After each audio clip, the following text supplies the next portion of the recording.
முன்னாள் முதல்வர் கருணாநிதியை 2 வருடங்களாக வீட்டு சிறையில் வைத்திருந்தது தொடர்பாக விசாரிக்கப்படும் என்று குன்னூரில் நடந்த பிரச்சாரத்தில் முதல்வர் எடப்பாடி பழனிசாமி பேசியிருக்கிறார். திமுக தலைவர் ஸ்டாலின் தான் பிரச்சாரம் செல்லும் இடங்களிலெல்லாம் கொடநாடு விவகாரம், ஜெயலலிதா மரண மர்மம், பொள்ளாச்சி விவகாரம் குறித்து பேசி அதிமுக அரசையும் முதல்வரையும் கடுமையாக விமர்சித்து வருகிறார். விரைவில் திமுக ஆட்சிக்கு வந்தவுடன் இந்த விவகாரங்கள் குறித்து விசாரித்து குற்றவாளிகள் மீது கடும் நடவடிக்கை எடுக்கப்படும் என்றும் குறிப்பிட்டு வருகிறார். இதற்கு முதல்வர் எடப்பாடி பழனிசாமியும் பதிலடி கொடுத்து வருகிறார். இந்த நிலையில் நீலகிரி மக்களவை தொகுதி அதிமுக வேட்பாளர் தியாகராஜனை ஆதரித்து ஏப்ரல் 8ஆம் தேதி குன்னூரில் பிரச்சாரத்தில் ஈடுபட்ட முதல்வர் எடப்பாடி பழனிசாமி முன்னாள் முதல்வர் கருணாநிதியால் கடந்த 2 ஆண்டுகளாக பேச முடியவில்லை.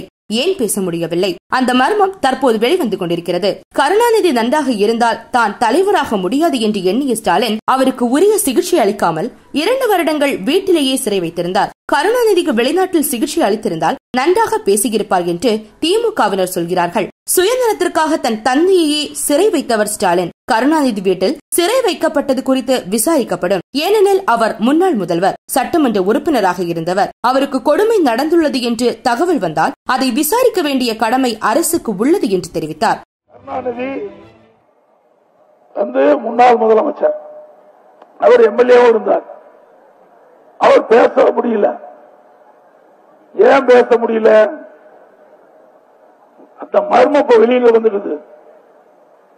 ஆகவே இன்றைக்கு அவர் நன்றாக இருந்தால் ஸ்டாலின் தலைவராக முடியாது என்று எண்ணி அவருக்கு உரிய சிகிச்சை அளிக்காம 2 வருஷம் வீட்டிலேயே சிறை வச்சிருந்தார்.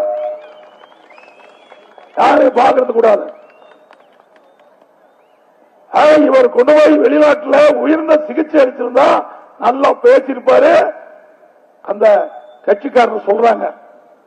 ஆனால் திட்டமிட்டு ஸ்டாலின் தன்னுடைய சுயநலத்திற்காக தன்னுடைய தந்தையை சிறை வைத்த தலைவர் திமுக தலைவர் ஸ்டாலின். மின்னம்பலம் யூடியூப் பேஜை சப்ஸ்கிரைப் பண்ணுங்க.